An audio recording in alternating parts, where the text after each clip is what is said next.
going to start in about 30 seconds if you want to try to find a seat, if there are any left.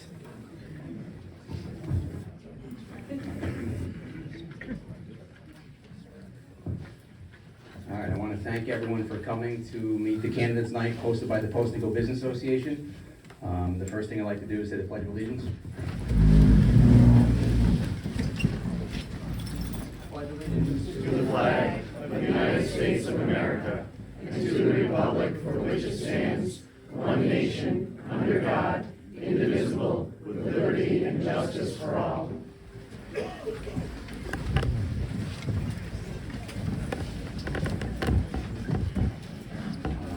Tonight's event is going to be hosted by Jim Tusty, and I'm going to hand it over from here. Thank you, Steve. First of all, highly impressed and proud how many people showed up. Proud to be part of a community that cares about its politics, and I very much thank all the candidates for coming here to share your thoughts with us. And the only introduction I'll give to myself is I'm a registered independent, and I'm a strong believer in civil discourse. And it may not be possible in Washington, D.C., but I gotta believe it's possible in Post and Go, New York. So I would ask that we all welcome these candidates who are giving up their evening to share their thoughts with us. And welcome them even if you severely disagree with what they're saying. That's okay. Lastly, we are kicked out of here at 8:30. I have more questions than I'm afraid I can get to. It's one of the penalties of having so many people in the crowd. I'll do my best, but I may not be able to get to every single question. That being said, we're going to start with 90-second introductions. And I'll just ask you to go down the table to please share who you are, what office you're running for, and what your background is. I don't know if everyone can see this. In order to keep us on time, I have the sign that says 20 seconds left. And I'm going to be fairly stringent on keeping us to 90 seconds just because we have so many candidates who are nice enough to come, and we have so many questions from the audience that we'd like to cover. So with that being said, if we can just go down the line and introduce yourselves, please. Good evening, everyone. I'm Tiffany Silverman, and I'm running for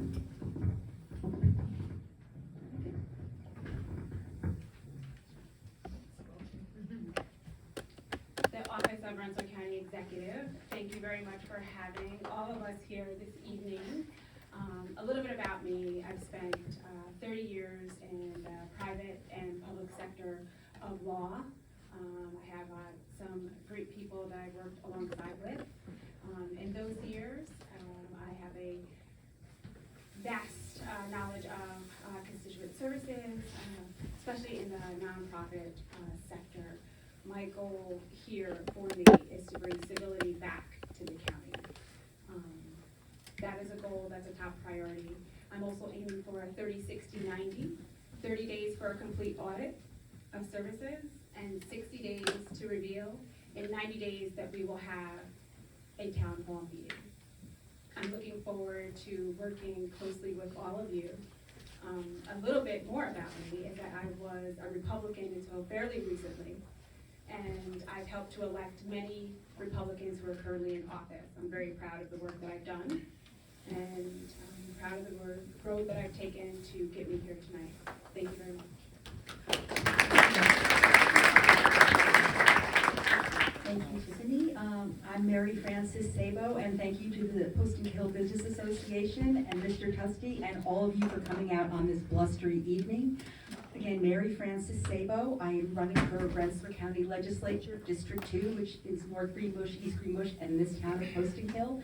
I am currently serving my second term on the town of North Greenbush Town Board, where I'm known for very strong constituent services, fiscal responsibility, and transparency. I write a monthly North Greenbush report where I attempt to let residents know what's going on in town. I publish the agendas of municipal meetings, and I attend a lot of community events. In my professional life, I was an attorney for the state of New York. I worked for the Department of Financial Services, expanding health insurance coverage, and also the Department of Transportation, where I worked on planning and municipal issues. In my personal life, I again live in North Greenbush. I am married. I am the mother of 3 adult children. I served as a library trustee on the board of the Commission of Economic Opportunity. and also on an advisory task force that attempted to reduce traffic fatalities and serious injuries in transportation. If elected to the legislature, I pledge to provide excellent constituent services to everyone, and also pledge to be transparent and fiscally responsible. Thank you.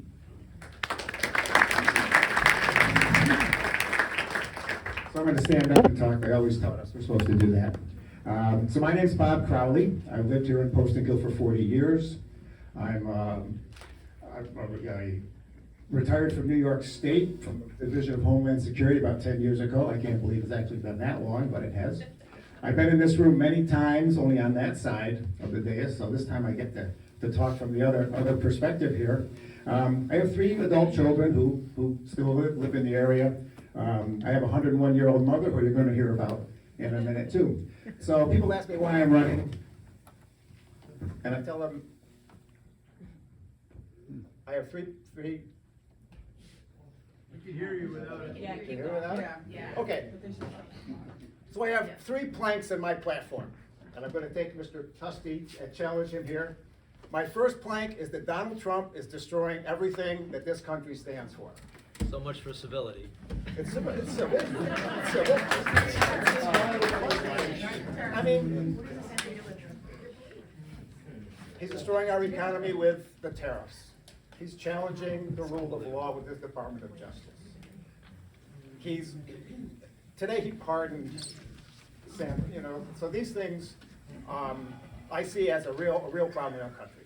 The second plank is that the Republicans in the Rensselaer County Legislature evidently endorse these kind of policies. I spoke to them, commented, there's a lot of people come and comment. I was there last Wednesday, I made a comment about. With apologies, a few more seconds, please. You're at the 90 seconds, I'm so sorry. I am? Yeah. Okay, well, then. No, bring it to a close, go ahead. Okay, the thing I spoke to the legislature about was the cuts that are coming in Medicaid. I have a 101-year-old mother who came to this, lived with me in Poston Hill, came to this room many times with the seniors. I can't abide that the money that she's paid for years and years into her Medicare account may be taken from her. I think that's a real travesty, and I hope to do something about that in our legislature if we're elected.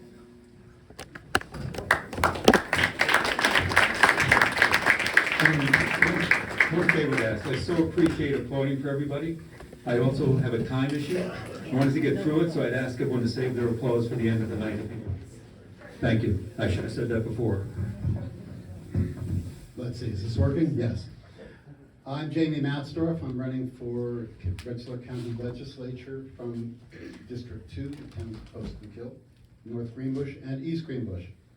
I've lived in North Greenbush for 38 years, raised my daughter there, and was a small business owner in East Greenbush.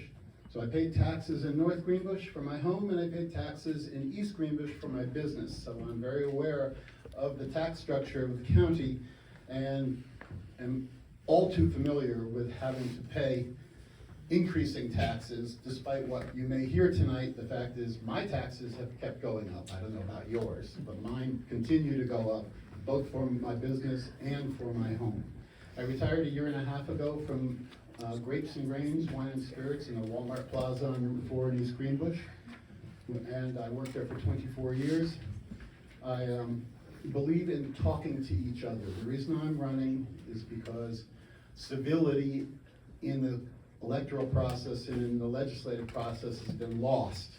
And there's a lot of macho going on and a lot of things getting in the way of doing the bidding for the people, which is what we're elected to do. I believe in listening to our neighbors. I believe in democracy begins right here at home, and we need to lower the volume and start listening to people. Compromise is a good thing. And if I'm elected, I will be working to bring people together and to find common ground rather than continuing to fight each other over every last little bit. Thank you. That's it. Good evening. I prepared a little speech, hope you don't mind. I'm Andrew Tyler Batista, and I'm running for town council because I want to serve this community. I'm a small business owner and a homeowner here in town.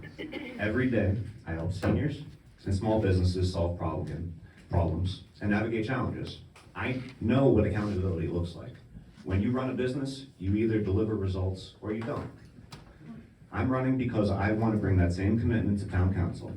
I want to show up, do the work, and serve the community honestly and effectively. Poston Kill has good people working hard for this town, but we need more voices at the table who are focused on results, transparency, and serving all residents, not just some. I'm not a politician. I'm a problem solver, and I'm ready to roll up my sleeves and get to work for this community. I'm asking for your vote. Thank you. Thank you, Andrew. Good evening. I'm Greg Patnod, and I'm running for town council. I've been part of the Poston Kill community since 1991. In the fall of 1990, my future wife and I took a ride one weekend, came out Route 43 and saw an open house sign, and it led us to the lot where we would build a home and raise our family. I coached in the Able Park Youth Soccer League for 11 years and coached in the Classy Lassies Girls Softball League, serving as its president for 3 years, even after my daughter moved on to lacrosse. I graduated from Union College with a degree in electrical engineering and worked for 34 plus years with the New York State Department of Public Service in the field of telecommunication regulation. I've had the pleasure of working on 2 Town of Poston Kill comprehensive plan committees, one of only 2 people to do so. I think the other person is actually in the room tonight. The plan was adopted in 2006, and the updated one, which is now before the town board. I was a founding member of Concerned Citizens for Clean Drinking Water, the ad hoc group of neighbors near their middle school who were alarmed when PFOA was found there in 2021. We worked with the town, county, and state officials to advocate for water testing and sharing factual information to the public as the investigation progressed. Since 2024, I've been on the town's Conservation Advisory Council and serve as its chair. If elected, here's what I would like to see. Improved communication between town government and its citizens, which includes knowing how your tax dollars are being spent.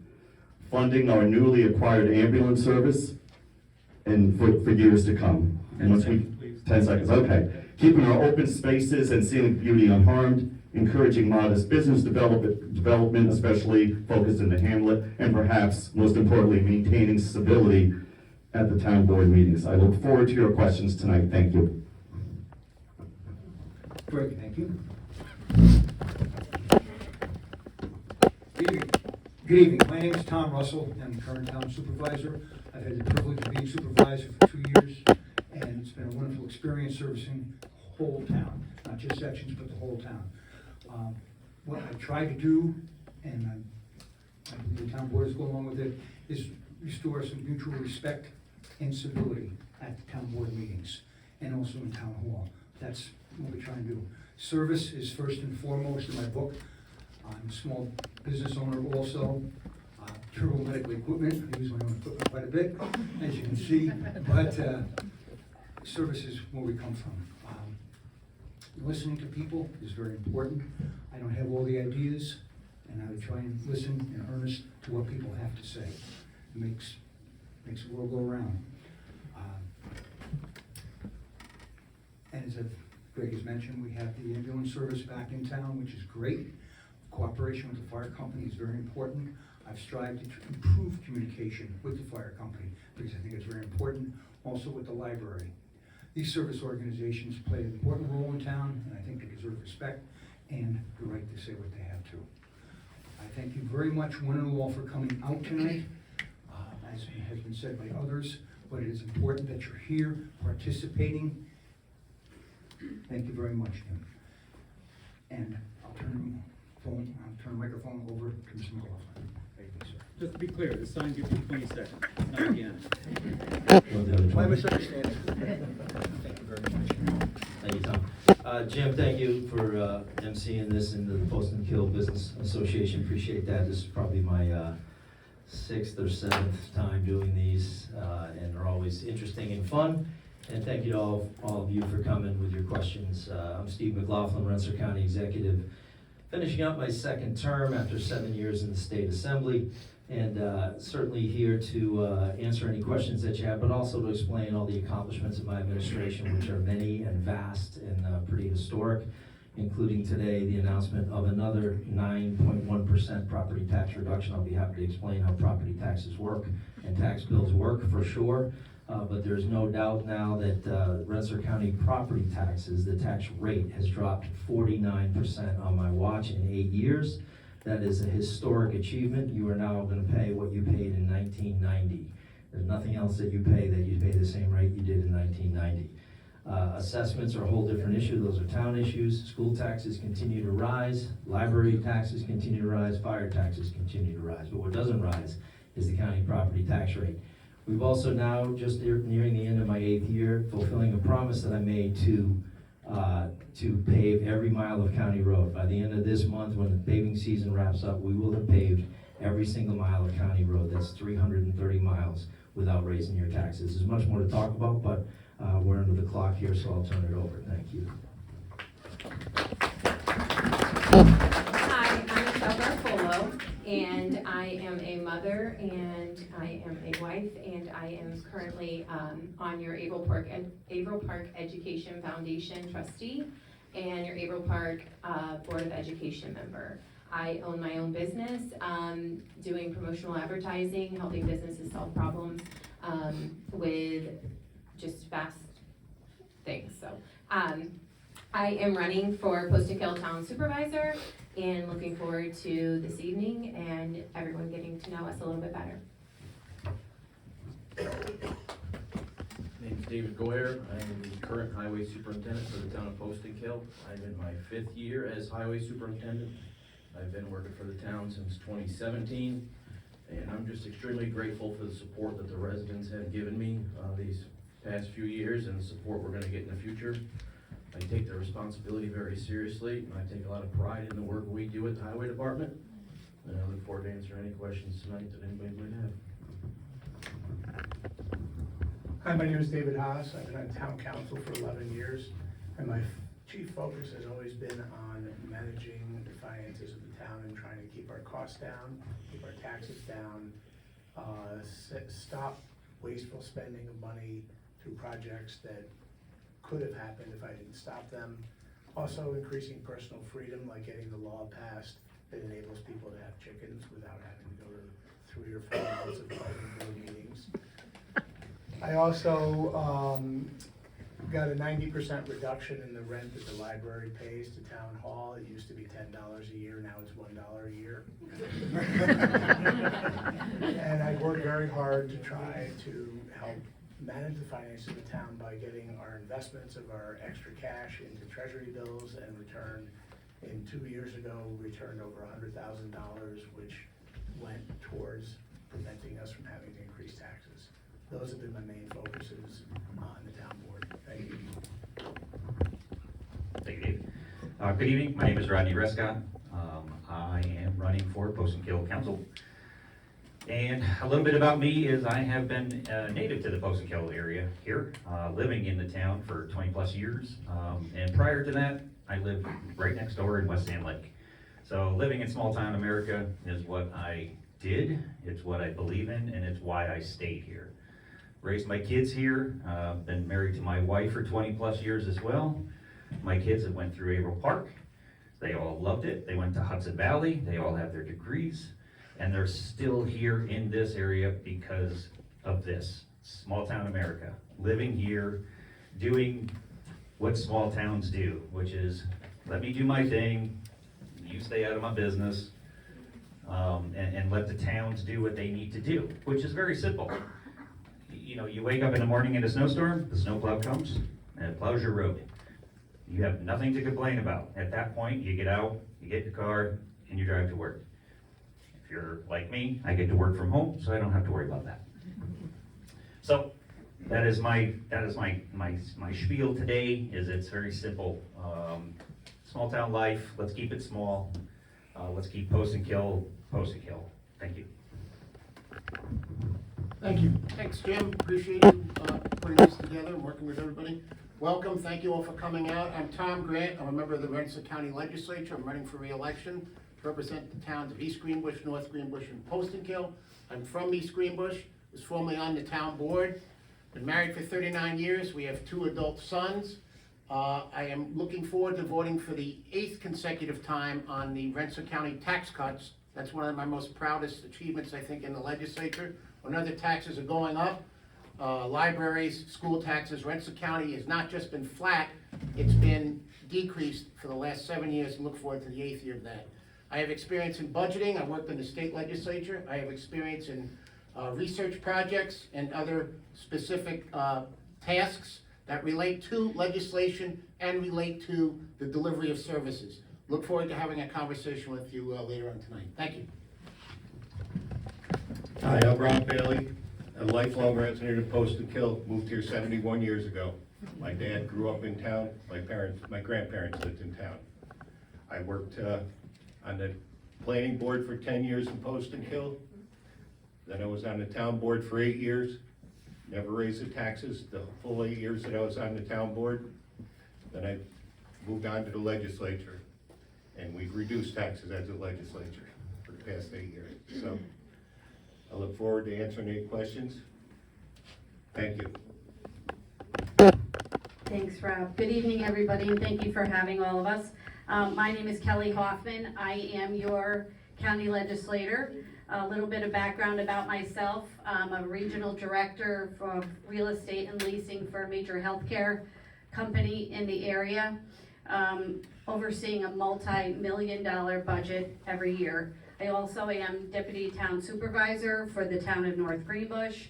I have served as a zoning board member, a school board member in my town, so I feel like I worked my way down, from the bottom up, learning as much as I could about local government. I'm a lifelong resident of Rensselaer County. I live in North Greenbush with my husband Tom, who is a retired police detective sergeant. And I have 2 grown children, my son Raymond, who's here tonight, and my daughter Hannah, who is actually getting married this weekend. So throw an election on top of a wedding, and I'm a little stressed out, so I appreciate everybody being here.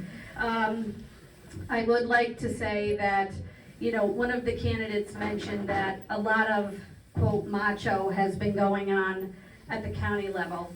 And I have to say, I respectfully disagree with you. I was elected chairwoman to the Rensselaer County Legislature by my peers in 2022. I am the first female conservative chairwoman of the legislature in an all-male caucus. So I just want to, kind of dispel that rumor, because I don't really feel that's an accurate depiction of the county. So appreciate having the conversation tonight. Thank you. So, Susan Horton, town clerk, was not able to be here today, and Steve has Normally allow this, but she did fall down the stairs and break all the bones in her foot, so I'm making an exception. My name is Sue Horton, and I've had the honor of serving as your town clerk since being elected in 2009. With nearly 16 years in this role, I truly enjoy serving my residents of Postenkill. As town clerk, I wear many hats, and no 2 days are the same. While the office can be a little chaotic at times, I am very fortunate to work with my dedicated deputy town clerk, Lindsay Goyer. Together, we ensure that everything gets done. Postenkill has been my home for over 40 years. My husband Wayne and I raised our 4 wonderful children here, and we're now blessed with 8 amazing grandchildren. This town means the world to me, and it's my privilege and honor to serve the people of Postenkill. Thank you for your support. Okay, so the questions from the audience. I'm going to start with a softball question, because there are some hard ones in here. But my softball question is for Dave Goyer. Our highway department is exceptional. What resources do you need to keep up the good work? A full staff. We've been struggling with keeping a full crew of 6 for a few years now, so I would say the biggest thing we could use is consistency in a full-time crew. Thank you. This is a question for the 2 town supervisor candidates. As supervisor, your responsibilities include being chief financial officer. What are your qualifications to hold this position, given some of the challenges our town has had with finances over the past several years? So I actually have an accounting degree from the university, or, I'm sorry, from Florida Southern College. I did study at the University of South Florida as well in their accounting program for a few years. So I also have business management and business administration degree as well. I run my own company, which has over 200% growth each year. So I hold people accountable, I call them to the table, and I actually review all the finances and make sure that we are making money.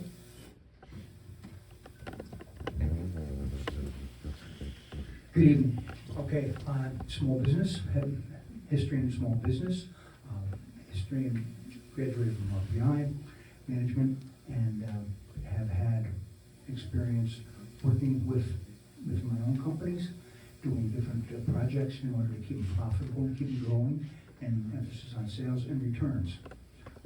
I take daily, I look over the town finances and keep track of coming in, coming out, and making sure that everything is reported properly. Right now, we have over $2 million in treasury bills that are in 30 or 60-day rotations, trying to gain maximum interest to assist the town. Right now, between basic savings accounts for the general and for the T-bills, we brought in close to $97,000, $96,000 this year. Thank you. Okay, next question is for all of the Poston Hill Town Council candidates and supervisor candidates. What do you think are the strongest assets of the town, and what can be improved?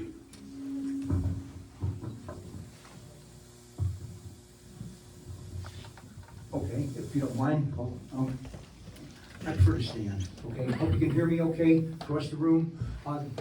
Best assets of the town, hands down, are the employees. First and foremost, Sue, Lindsay, DJ, Michelle, Diane, and a little crew at the highway department, Keith Hankel downstairs, and the justices. That's the main, if it wasn't for those people, town wouldn't function properly. They do a heck of a job, and I'm very fortunate to be able to work with them. We have great people throughout the town, down here in the flats, up in the hill. People take time to give input, which is so important, because no one has a solid idea on everything. People come and talk, and I listen, and that's how we try and develop. But those are the important things, I think, in regard to the town. It's the personnel who make it. Very much so.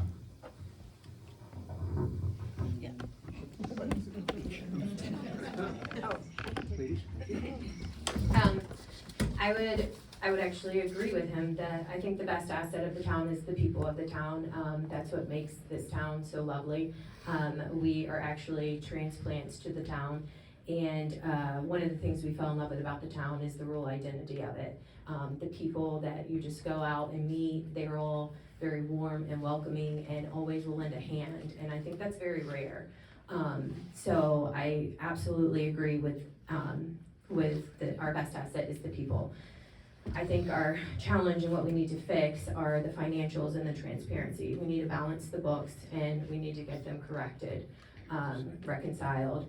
They are a bit behind schedule, if anybody has known that. And also the water district is pretty important to a lot of people as well, and I think we need to kick that off and get it going and get it completed and on the right track. So project managing would be crucial to changing and developing our town. I think the strongest asset of this town is the people who are willing to give time to help other people. I remember one time I was campaigning with June, and there's a driveway that had a huge hole in it that her car would have fit into. And a few days later, Scott Polaro just voluntarily brought a dump truck up there and his bulldozer, and he fixed it and never charged anybody any money. After the Hurricane Irene, Harold Van Slyke, who was the president of the Business Association, and myself, I'm the treasurer, been treasurer for a long time, went door to door, up and down the mountain to people who were had damage from the flood, writing $500 checks. We ran out of money, we held a roast beef dinner, raised another $25,000, and went back out and gave more people more money. Because that's what the Business Association primarily does, is give people money in times of emergency need. And that's the spirit that is just absolutely incredible about this town. That's what I love. Oh, sorry. The people of Post and Kill are exceptional by all means, but I think its biggest assets is the land, is the area, is rural Rensselaer County. You have forests to flats to waterfalls to farms to all of these things that are available to everyone. The people make it run, but you can't make it run if you don't know the town itself. So from the top of the mountain down to here, there's so much to do, to see, to be a part of, that it's what attracts people to this area. It's what attracts people to come and visit. It attracts people to come and want to stay and live, much like our supervisor who was looking to be elected. That this town has a lot to offer, and it's in conjunction with all the people that are running it and keeping it going and making it the best town that there is around here. Thank you.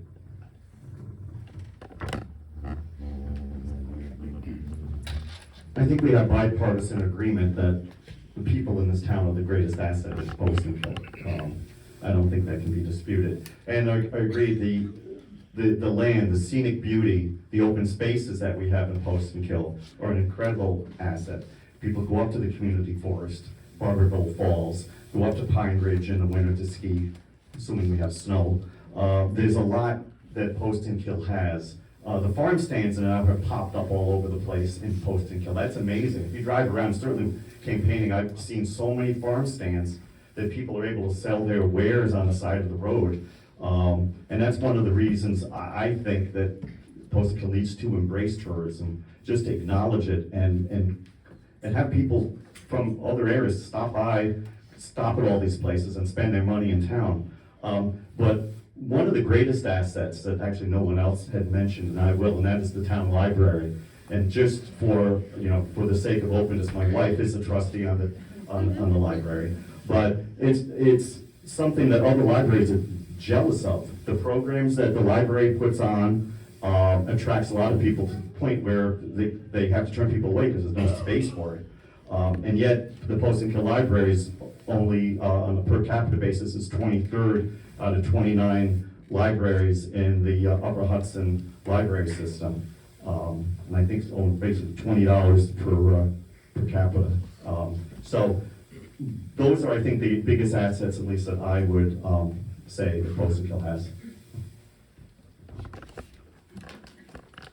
I think, in my opinion, the strongest asset would be, I guess like a lot of other people said, the natural beauty of the town. I grew up in Queens, so I grew up looking at concrete, Being able to look up outside my home and seeing the stars is not something I got to do as a kid. It gives you perspective, but I really like that, and I want to make sure that the natural beauty of this town is protected. Okay, thank you. I know a few questions for Stephen and Tiffany, and you can answer them in either order. How do you think the cuts from the Big Beautiful Bill will affect county residents, and what steps will you take to protect our residents and prioritize the people who live and work in our communities?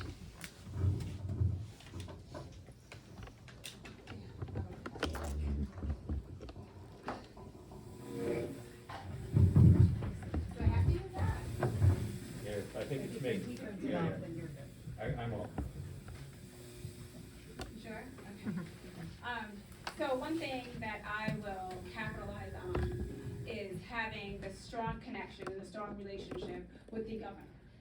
That's something that we really need to hone in on. That's something that we really need to take advantage of, is reaching across the aisle and not only working with one another, but we also need to work with the governor. She is going to help us. She's going to help backfill the gaps.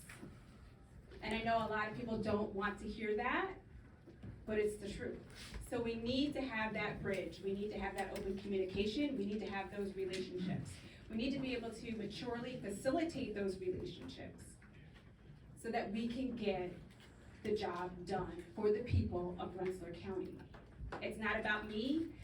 It's not about us, it's about all of you. And the focus needs to shift. And as soon as we focus back on the people, we'll get a lot more accomplished.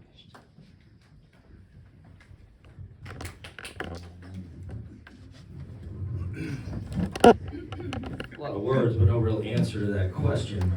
But I'm sure Governor Stefanik will be happy to work with us. It's interesting, though, you talk about a relationship with the governor when you appeared in Music Falls with her primary opponent, Antonio Delgado, so that's going to be a tough road to hoe.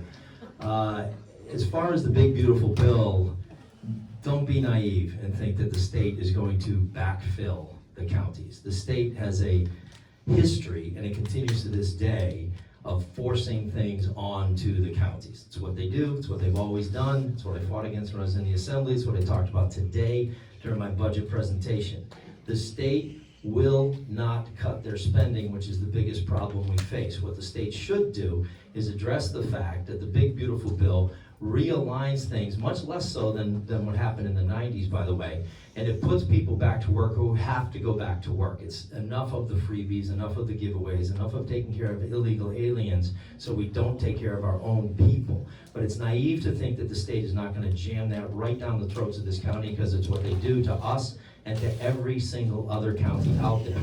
Unfunded mandates right now eat up $185 million of the county budget. You can expect that to grow exponentially in '27 if, in fact, the state doesn't do its job, and it will not do its job with Kathy Hochul there, to address what is going on in Washington.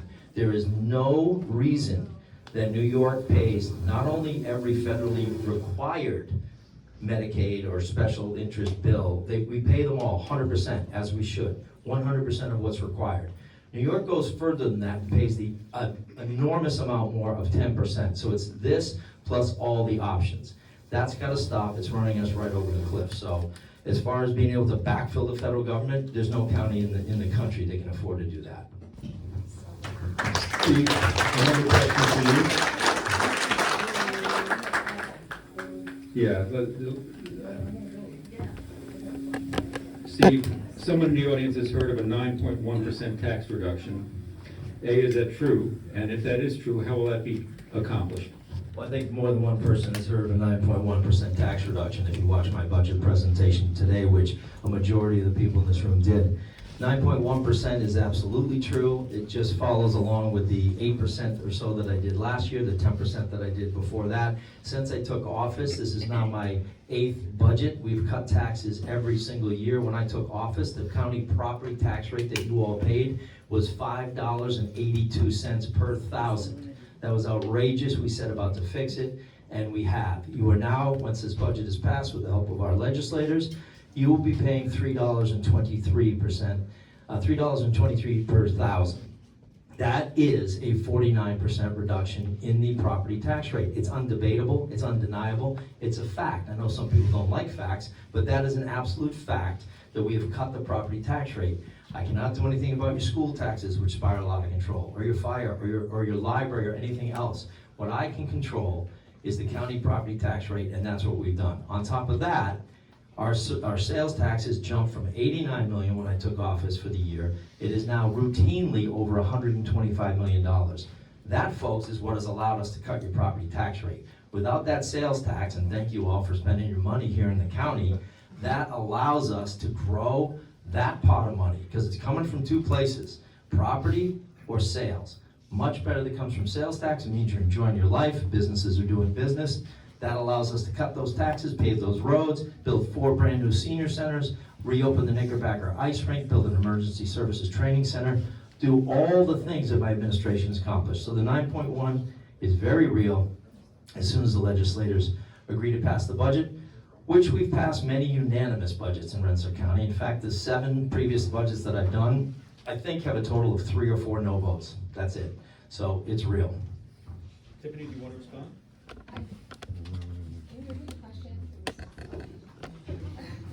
Fine. Yeah. Can you repeat the question? Yeah, just get my mic on. Thank you. There's been discussion of a 9.1% tax reduction. How will that be accomplished? And Steve, gave his thoughts as to how it would be accomplished. I didn't know if he wanted to respond in any way. Maybe you don't.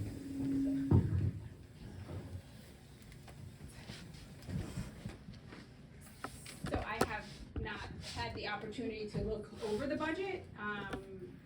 To me, the math isn't mathing.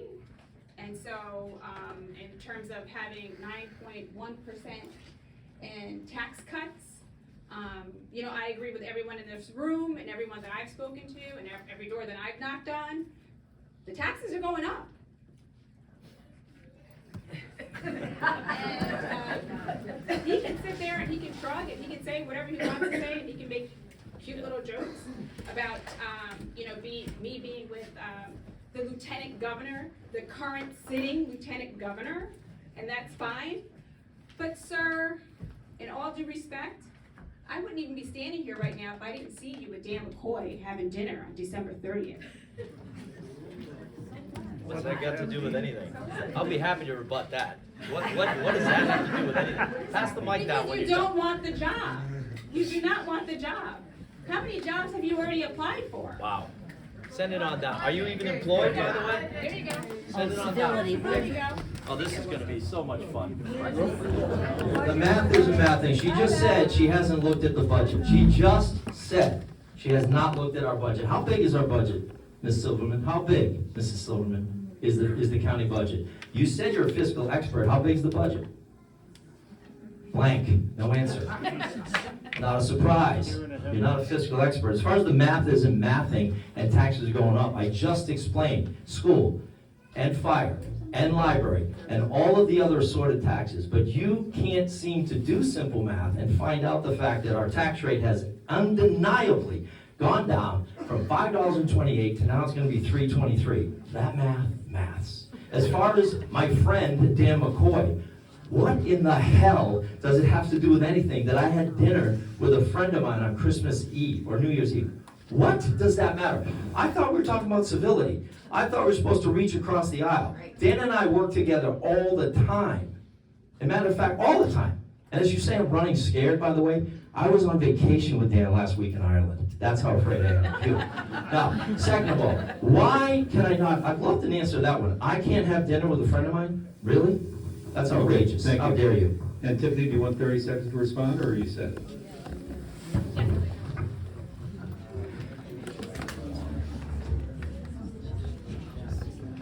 So I'm going to be the bigger person, and I'm going to let you move on to the next question. Yeah, that's a good idea. Good idea. Okay. Excuse me? I have a question about Carol. In what way would you encourage the legislature to act on an environmental agenda?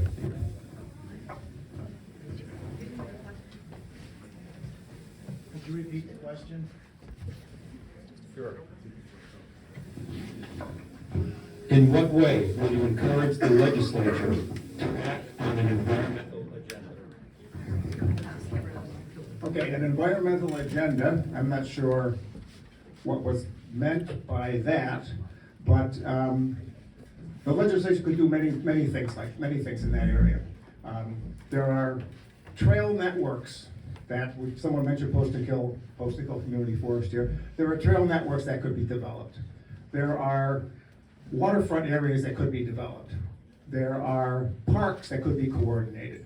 There are bike paths that could be worked on. We have all these things in the county, but as far as I know, there is no countywide coordination of these kind of assets.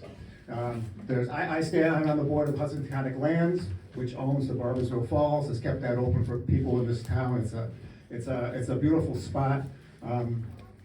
But these things are done in an ad hoc way. There's no coordination of them. So I don't see why it wouldn't be a perfectly suitable task for the county legislature to conform a task force or convene a task force to coordinate these things.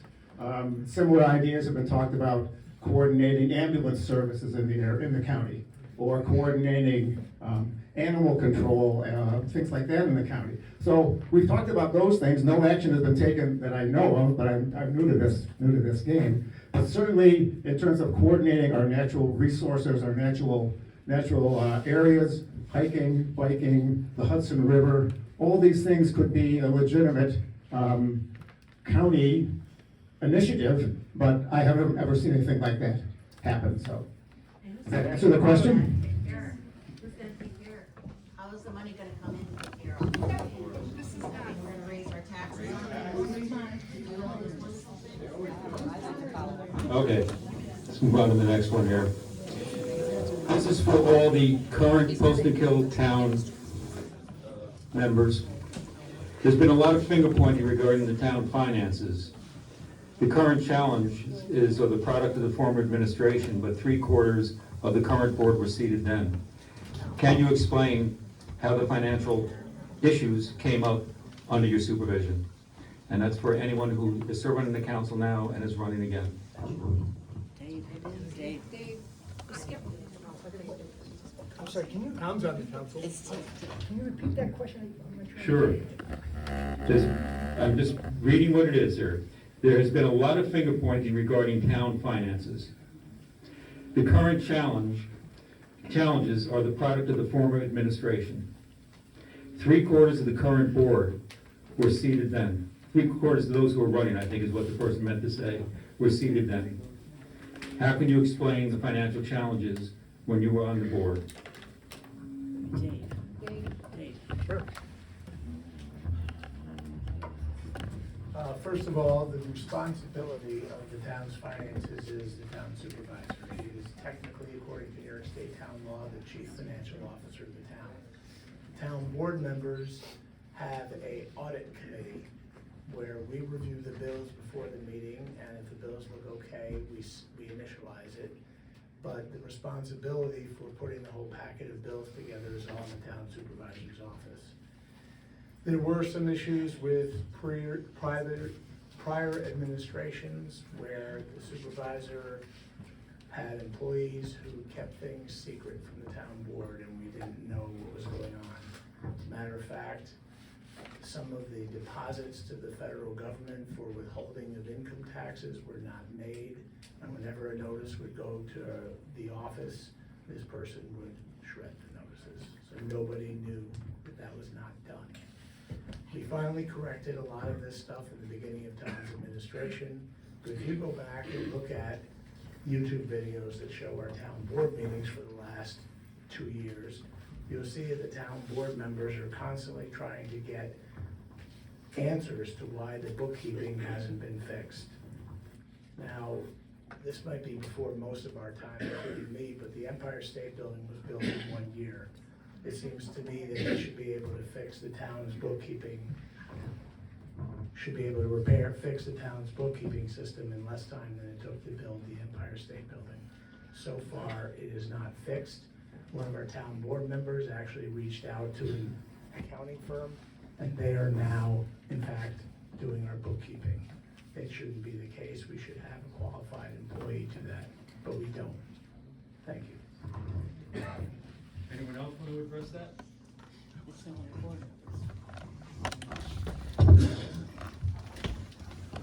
All right, as far as finger pointing goes, I'm not for that. It happens, but it's not. People have something to say, they come and say it to us face to face. As far as what David mentioned about the previous situation, the 2021 third quarter, fourth quarter taxes weren't submitted. We did correct that beginning of 2020. We took all of 2024 into 2025 to get that situation corrected, going back and forth with the IRS on multiple occasions.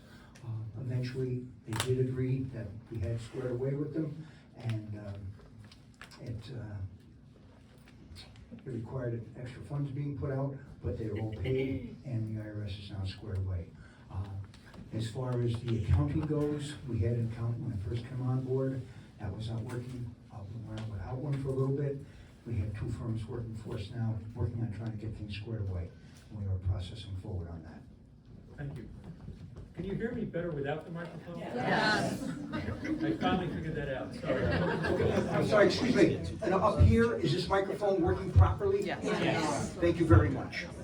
So I have a question of my own, that I'm going to address to everybody. For those who feel it doesn't apply to them, you can pass on it, and we'll just go down the table. My question is the following. It's now mandated that every single school bus and municipal heavy truck purchased after 2027 be electric, and that all fleets be converted to full electric by 2035. Next year, all new houses built must use only electricity for hot water heating and cooking. In our divided nation, some feel this is a wonderful green advancement, while others feel this will add undue costs to our public fleets and will bring stringent restrictions on our ability to build our own homes as we see fit. Please share your thoughts on these mandates. So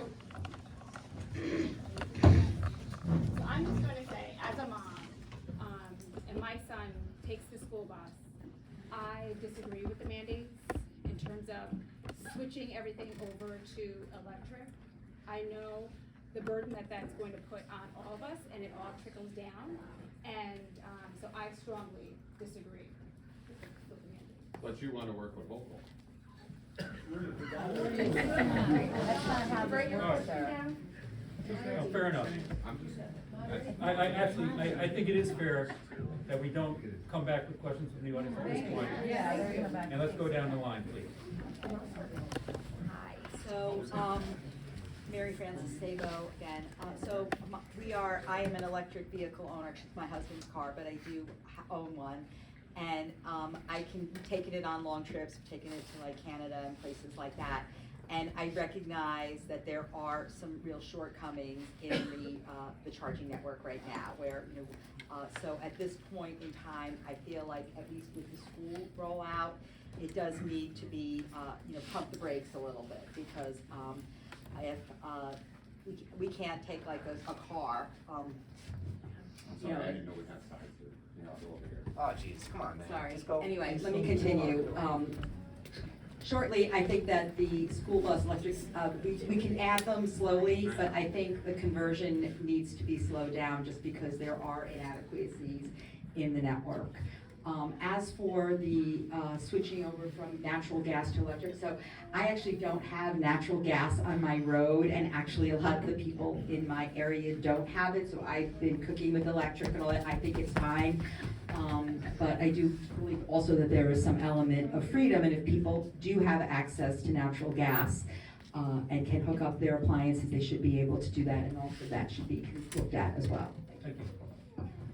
I don't know about the natural gas question, but I did hear a very interesting presentation at the April Park School Board once, not that long ago, where the bus manager talked about the real challenges to running an electric bus around the territories that we have here through the hills and the like. So my general response, what I would start would be that we need to take care of our environment. We talked here today about how we love, one of the assets of Post and Kill is, the natural resource that we have here, and we have to invest money in taking care of that. I do think that in terms of the electric buses, I think these things are more appropriate for urban areas, not so appropriate for rural areas like ours. I don't know if the facts bear that out, but that seems to me to be sort of a logical position to have in this kind of controversy, because our environment is not going to take care of itself. We have to take some action to do that.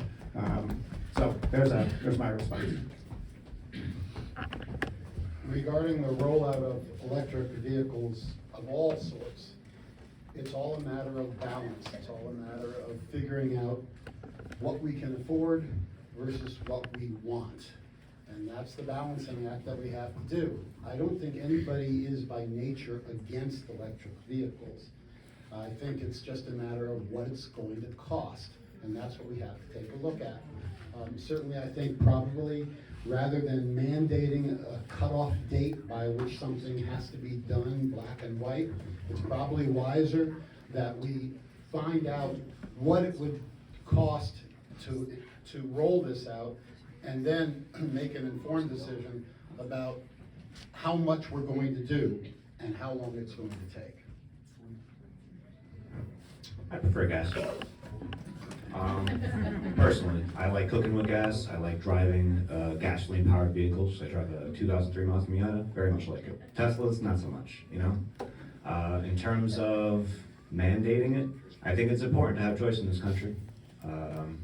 You should have the choice between gas or electric, but pro-gas. I haven't actually seen the mandates, so it's kind of, I would have a hard time offering an opinion on it outside of that. I certainly care about the environment and want to protect the environment, but I think that these things should happen organically. I agree with, I mean, obviously on the town board, we can't do anything about school buses.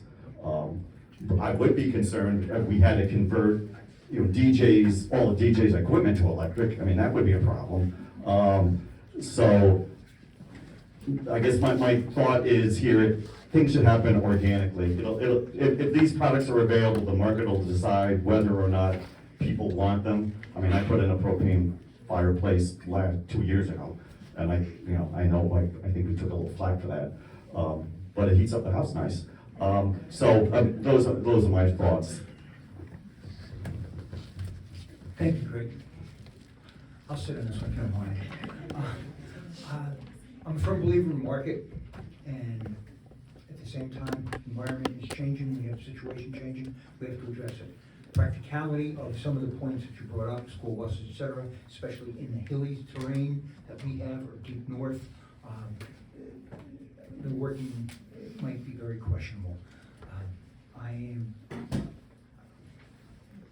I'm not gonna say any more because I'm not gonna set my nose in a place where it doesn't belong. Thank you. Well, Webster County will not be complying with that mandate on my watch. None of our fleet will be converted to electric. This is, the grid cannot handle it. The grid's nowhere near ready. The grid is decades behind where it should be. A friend of mine, Gavin Donahue, runs Independent Power Producers of New York. You ask Gavin where we are, we're decades behind where we should be. What did happen though last year in Buffalo is 45 people died in a blizzard because the grid went down. Also interesting that the governor this summer installed a propane gas generator at her own home. It's a little bit of hypocrisy there as she tries to jam electricity down our throats. The market's not ready, the people don't want it. You're gonna bring the housing industry to a stall, if not complete stop. Another friend of mine, Bob Marini, who builds lots of houses around this area, is setting up shop in Tennessee, largely because of this electric mandate. He has never in his entire career had a single customer say, Bob, can you build me an all-electric house? It doesn't work, it won't work. And electricity doesn't just appear, I know that's a shock to a lot of downstate New York City liberals, but electricity does not just appear. It is created through coal and gas and oil and all of the above, and nuclear. If we really want to be green, we should be really talking more about small nuclear plants all around the country, which can be done safely as they do in France. So I think probably everybody, I can't speak for everybody down the line here, but I think we'll all be pretty much in agreement that we're nowhere near ready for this. And I think it's reckless and dangerous. And if you have some kids stuck up on the plateau on a cold February afternoon while that bus went down, because energy battery performance drops considerably in severe cold weather, and we live in a harsh climate.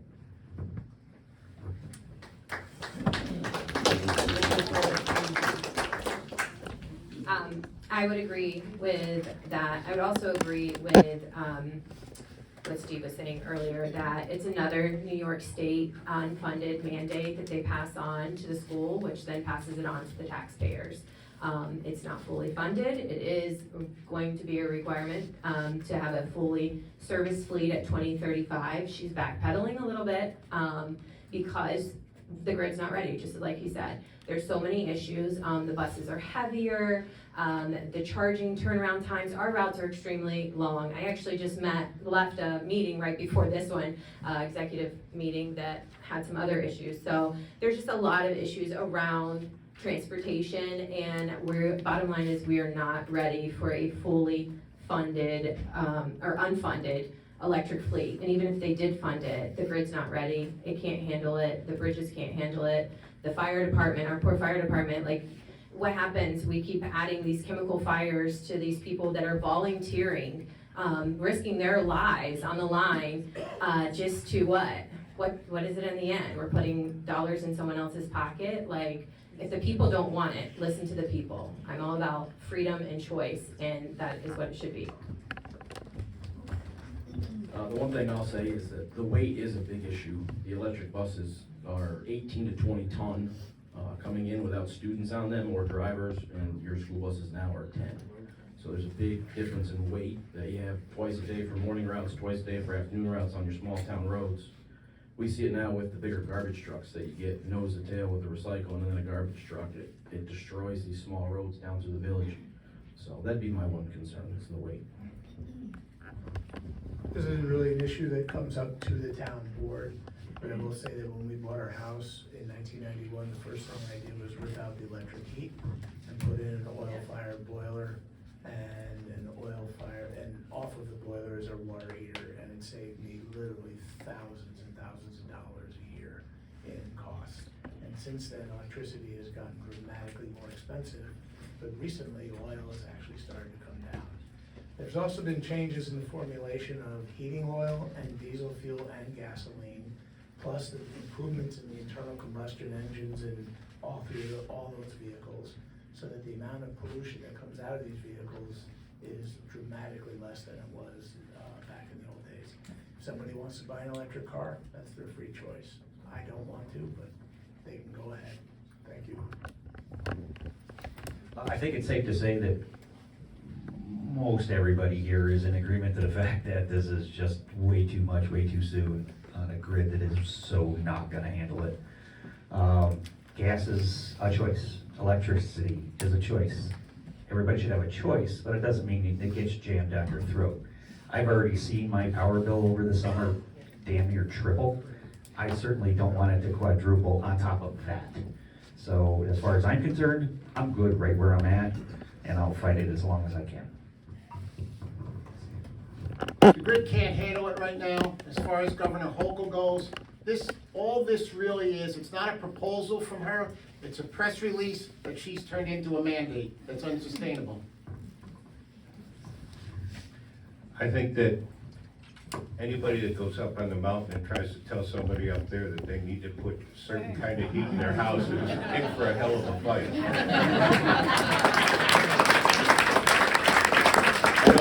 I don't think government has a place to tell people how they should build their house and what they should do to their house.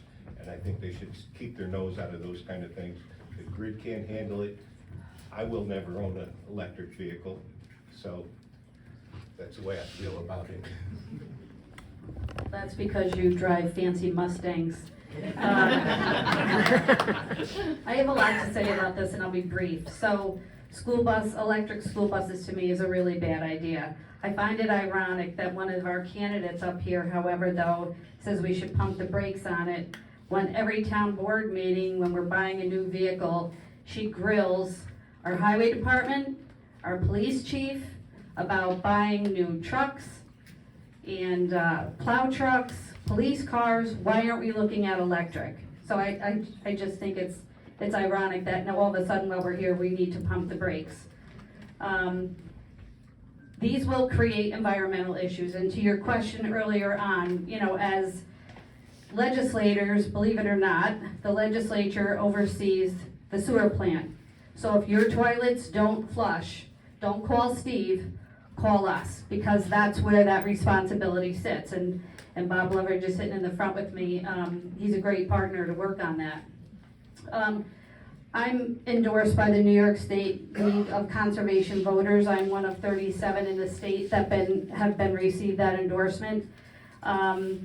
We just recently received, I think it's a $10 million grant to invest in the sewer plant for a new aeration project. Again, these are all dealing with things that are biosolids and things that you probably don't care about. We have bugs that we eat the waste in the sewer plant. These are all environmental issues that we have to deal with. But I think the biggest environmental issue that I found it out that nobody is talking about is the water in Post&Kill.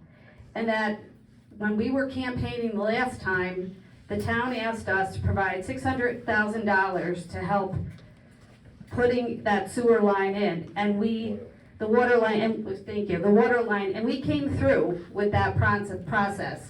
We campaigned on it, we got that money for the town, and yet here we are today, 2 years later, that work still hasn't been done. And to me, that's a real environmental issue for all of you in this room. Thank you. Thank you.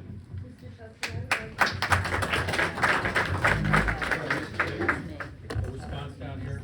I May I could have the mic? probably do it without a mic, because I kind of have a big mouth, but, you know. Anyway, the Assembly, Councilwoman Hoffman, Legislator Hoffman did refer to me. I am that town board member. The reason I bring it up at town board meetings when we're purchasing new vehicles is because frankly, there's a lot of state money that the town of North Greenbush could be getting in credits when we buy new vehicles. And I see, why not go for it? Why not try to get that state money? The other thing is that we have a charging station at Town Hall, although it hasn't been operational a while, so we could keep the vehicles there, charge them overnight, people can get in them and drive off.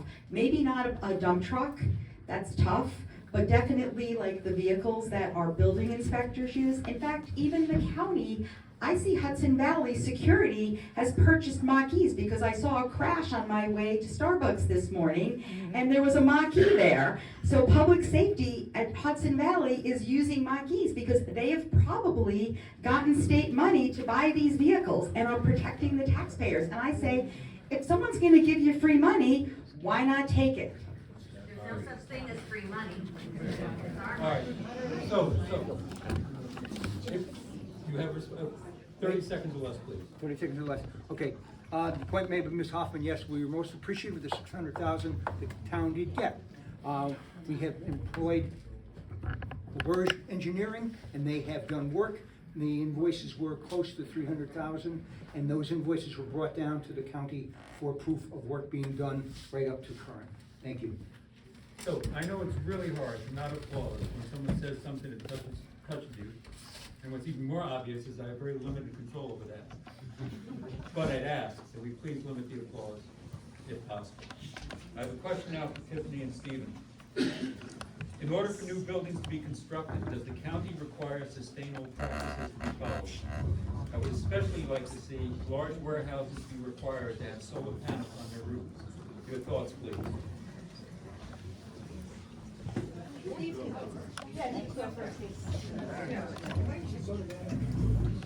No, we do not. I'm a capitalist. You let the market speak. If they want to put solar panels on, that's their right. If they don't want to, that's also their right. We also don't do zoning, which I don't think a lot of people know. The county is not responsible for zoning. That is a town and city issue. So we really have no input on that. Would I encourage it? Sure. If they want to do it, that's fine. And if they don't, that's fine too, because I, as I said before, I'm a capitalist and believe in the market economy. And so a sustainability plan, again, the market speaks. And we've done very well protecting our environment here in Rensselaer County and will continue to do so. But I do not believe in imposing upon the business community in a state that's already really tough to do business in.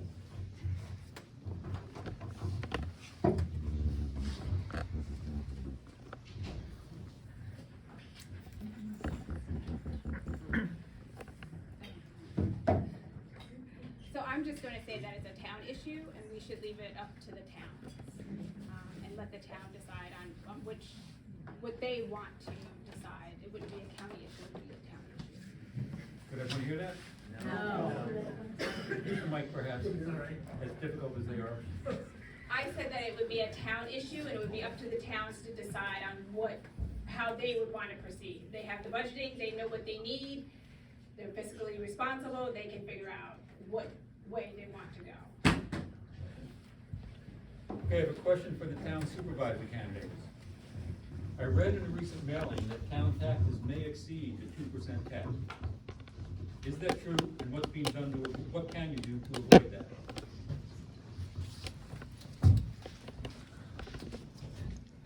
A couple months ago, we did pass in the town board, giving us the option to exceed the 2% tax cap. And the principal reason behind that was because of the possible influence of bringing the ambulance service on board full year in Post and Kill.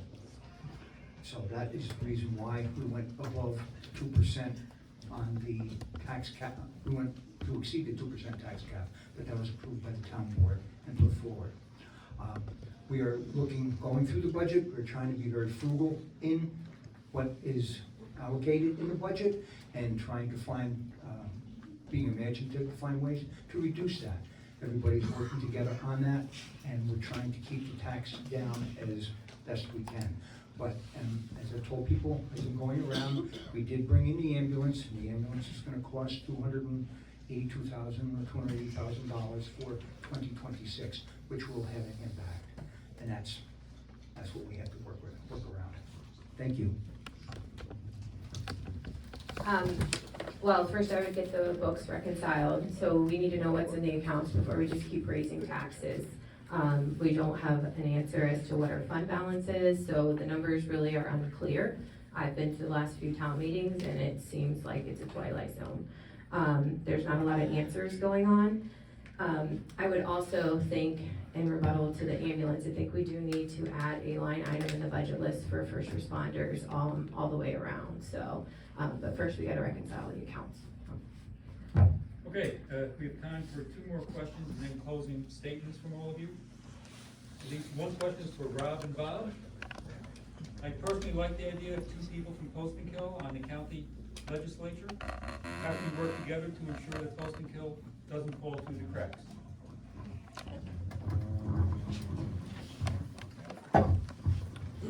I think probably my record is working for the town, through the town board, through the planning board, and through the legislature for the past 30 years, probably speaks for itself, being that I fought to keep taxes down. We've improved roads, we've done things. Even as a town board member, I worked with the highway department. I worked with DJ when the floods were up on the mountain. I called him that night. He was up there working to see if there was anything the county could do for him. The next morning, I went and saw him on the job. Asked him again if there's anything he needed from us. So I'm here for the people of Post&Kill. Tom Russell has called me a number of times, asked me questions, and I get right back to him or answer the phone immediately.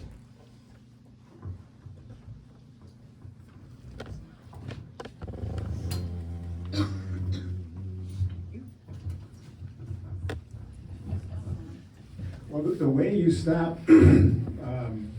Post&Kill falling through the cracks is to actively pursue your county legislators to do things for you. Now, I can't enumerate anything like that has particularly happened here in Post&Kill. The $600,000 of ARPA money for the water system was one thing I've heard of. But we have a legislative process. We have 4 legislators that serve District 2. Only 3 of them are here tonight. But be that as it may, the way to advocate for Post&Kill is to go and approach your legislators and ask them to make proposals include proposals in the county budget that may do services for Post&Kill or other towns that need things. The list is probably endless. We've talked about environmental things, we've talked about transportation, but the device is there. We just need to, as citizens, approach the legislative representatives and ask them to respond. Thank you. We're getting near the end. I'd like to give everyone 60 seconds for a closing comment. Same game, I'll hold up to 20 seconds time, there's 20 seconds to go. And I'm going to talk for another few seconds to give you all a chance to gather your thoughts. Yeah. Sonia, okay, Doug, I can go first, fair enough, I should have thought of that. If you're ready, let's go, 60 seconds please, for final comments to our audience.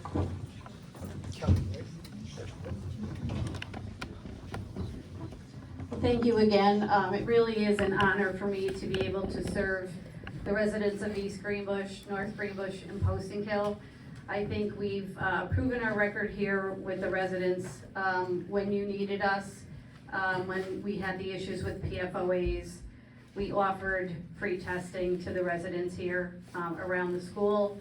We provided the money that was asked of us. We campaigned on it. We promised we would do that, and we delivered.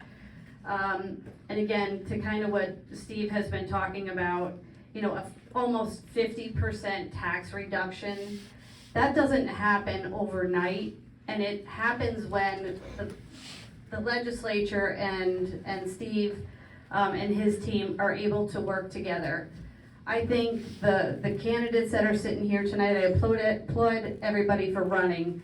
But for me, for reelection, I think we have really proven results for all of you. We have an open door policy. I'll give anybody my cell phone number who wants to hear from, who wants to talk to me, wants to hear anything, ask any additional questions after that. But honestly, it's really a humbling position to have people elect you to represent them, and I hope I have your support in November. Thank you. Like I said, I've had 30 years of providing service to the town through the planning board, town board, and the county legislature. And I have a proven record. And I have worked with the town on many projects. The water projects, the first water project that went through town. I was on the comprehensive plan when we originally did the first comprehensive plan. So I do what I need to do for the town, and what the town needs, they can call me anytime. I live right here in town, and I'm glad to answer anybody's calls or take anybody's calls. Thank you again for coming out tonight. I think, although I'm not from the town, I think I've worked hard for Post and Kill over the years. I think we have a very good team here, and Kelly Hoffman, Rob Bailey, Leon Fiacco, and myself. We're always available. We reach out, and working closely with Steve and our county clerk, Frank Marola, I think we've accomplished a lot of good things for the town of Post and Kill, for District 2 in the legislature, and also for the county. A lot of it's been mentioned tonight: tax cuts, infrastructure. You're not going to get that in every single county in the state. I think Rensselaer County has been a leader throughout New York State in providing services, but also at the same time, not only keeping taxes flat, but reducing taxes. If you take a close look at your tax bill, setting aside reassessments, again, my town has reassessed properties so the taxes have gone up, but not due to the county. You look at school taxes, you look at library taxes.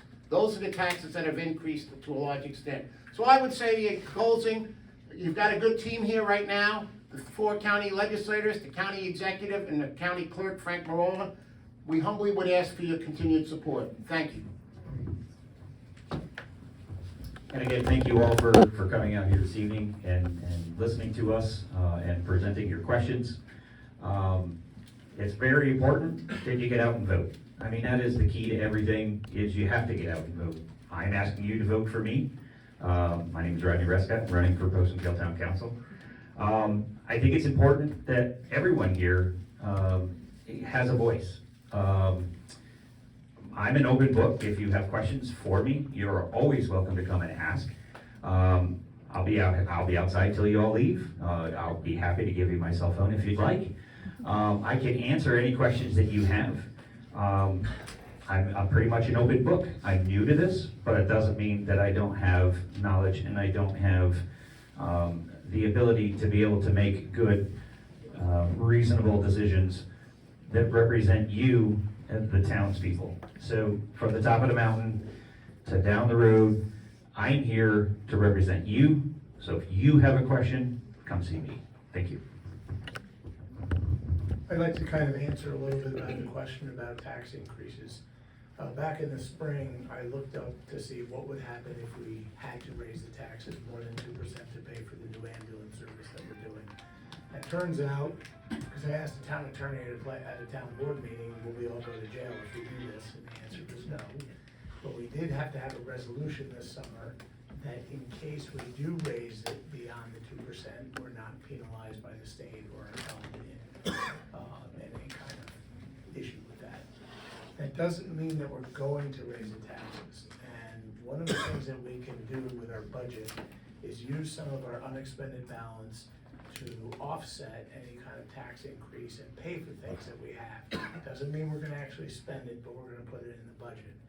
And the town board has been pressing the supervisor for accurate numbers on how much money exactly we have that we could put forward offsetting any potential tax increase. And so far, we're getting closer, but we don't have the actual answer. I'm probably gonna push at our next budget meetings for, when we do talk about this, to put about $400,000 of our savings into our budget, which hopefully will prevent any tax increase at all, or if anything, less than 2%. And we'll still get our ambulance service. Thank you. Just want to say thank you again for everybody coming out and for your support. I have an open door policy. My work phone is always on me. If you have any problems, questions, concerns, compliments, complaints, we take them all. So come find me, or I'll come find you, just call me. Thank you all for this evening, coming out, spending the time with us. A person can't choose where they are born, but they can choose where they call home.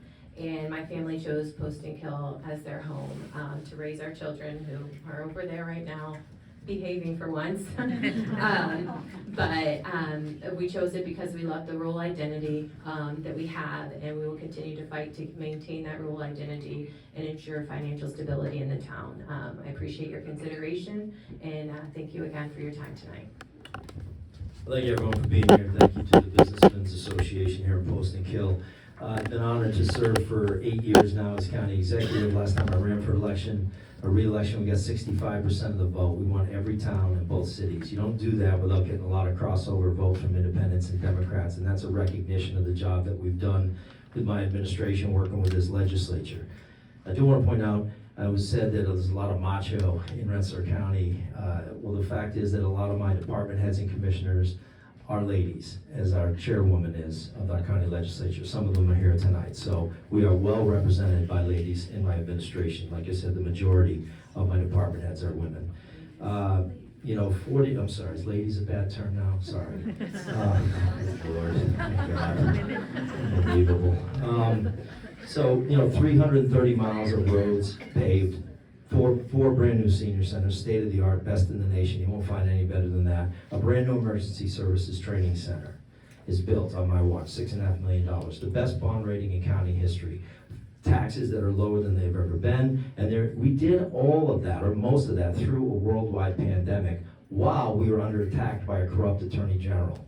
So there was no county executive, no county in this state or nation that protected their seniors more than me, when we said no to Andrew Cuomo as an evil order, forcing them into nursing homes. So I'm proud of that. I'm most proud of that. We're going to continue this good work with your support. Thank you.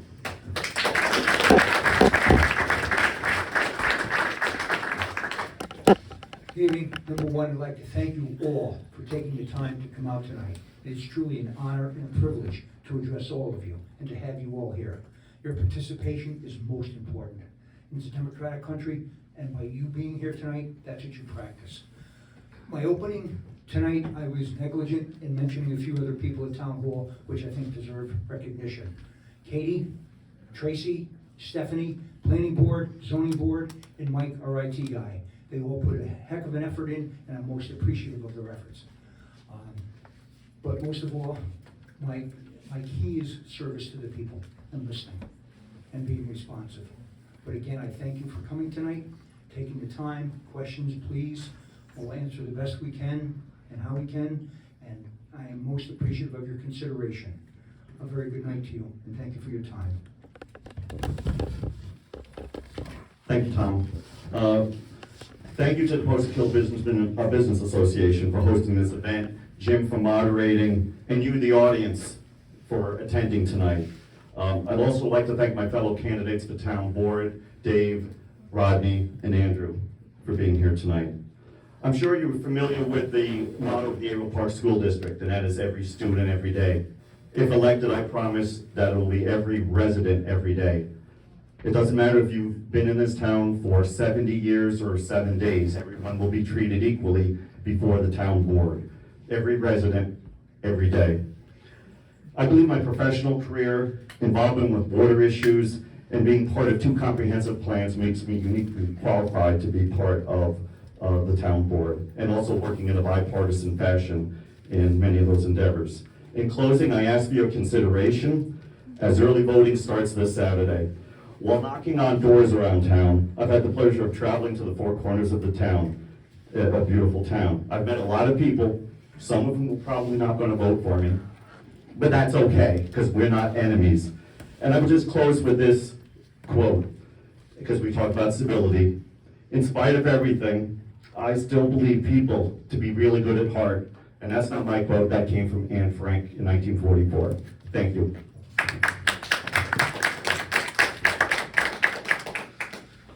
Thank you all for being here tonight. I'm running for town council because I believe Post and Kill can be even better than it is. We have strong bones, good people, a solid community, and real potential. What we need is leadership that builds on that foundation. Leadership that's transparent, accountable, and focused on making life better for everyone who lives here. I won't promise you easy answers, but I will promise you honest effort. I'll listen, I'll work hard, and I'll always remember that I work for you. Post and Kill deserves a town council that rises to meet this community's potential. That's what I'm here to do. If you believe in that vision, I hope you'll vote for me. Thank you. The legislative candidates here are hopefully all working for all Rensselaer County residents. We represent the towns of Post and Kill, East Greenbush, and North Greenbush, but as legislators, we will be responsible to all the people in Rensselaer County. It's important that we dial back the rhetoric and the anger that we've even witnessed a little bit here tonight. There doesn't have to be good guys and bad guys. Representative government is all about representing you. That's our jobs. That's why we're doing this. I am retired. I have nothing else to do except to work for you. I've spent 44 years working and gladly sold my business a year and a half ago, and I look forward to representing each and every one of you, whether you be Republican, Democrat, or Independent. Our job is to work for you and not to pick sides on every last issue. Thank you again to the Post and Kill Business Association for hosting this event, and especially all of you coming out on this nasty wet night. Thank you. So I believe that this is the only forum in Rensselaer County where Democrats and Republicans line up and can be asked questions. I don't think there are any other places where that happens in the county, so that's a tribute to what we have going on here. And thank you, Mr. Moderator. You're a better man than I, Gungadin, as they say. So anyway, we want to protect our democracy, and that's what this is all about. And people do that in different ways. People are more aggressive, people are more passive. My comment about Donald Trump and what he's doing to our country I didn't expect to get much applause here today, but I was able to say that. Few grumbles, I expect that, but I really believe that is a true issue we have to deal with, or we're gonna have to find a way through it, and I think we will. Well said. Again, I really love local government because I feel it's the best way to make change. And I feel as if it's time for change here in District 2 and in Rensselaer County. These topics were not really discussed tonight, but as I've knocked on hundreds of doors throughout the district, there is concerns about our EMS countywide, and that is something that I'm ready to jump in on. There's also concerns about a comprehensive response to extreme weather events, which we see, flooding, storms, etc. And I am ready to take on this role. Again, thanks to the PBA, thanks to Mr. Tusty, thanks to all of the folks, the candidates who all came out tonight, and thanks to all of you. I think one of the panelists said that, asked people to vote. Participation in local elections is really low. So if you can all get out to vote, that is the best thing that you all can do. Thank you. I just want to say thank you to everyone coming out and welcoming us all. And I think the time for change is now. We've all agreed on this dais that the grid can't handle it. Well, it's time for change. It's time for innovation. It's time for new ideas. It's time for different people to take control and to put forward fresh ideas and new thoughts and to work together. I started this coming up here, introducing myself. We spoke about civility. There are many things that we did not speak about. We kind of let go of the issues, and that's unfortunate because I do think that Tom Russell and Craig have done a wonderful job with the EMS services, and they have proven that it can be done countywide. And if we have money for a $4 million pickleball court, then we certainly have money to invest in our seniors and anyone who needs help at 2:30 in the morning.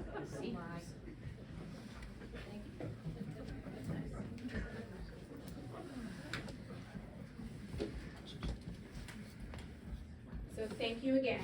I really appreciate it.